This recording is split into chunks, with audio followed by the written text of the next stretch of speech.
वडेगाव येथे अवकाळी पावसामुळे झालेल्या रब्बी धान पिकाच्या नुकसानीचे पंचनामे सुरू।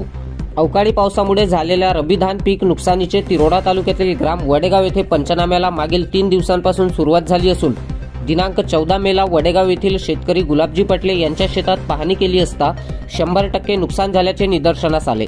यावरून वडेगाव परिसरात शेतकऱ्यांचे अवकाळी पावसामुळे मोठ्या प्रमाणात नुकसान झाल्याचे कळून येते। या प्रसंगी प्रमोदजी डोहडे कृषी सहाय्यक, ग्रामविकास अधिकारी जयंतजी तिडके, तलाठी कार्यालयाचे सुजितजी पवार, तंटामुक्ती समिती अध्यक्ष सेवकरामजी बिसेन प्रामुख्याने उपस्थित होते।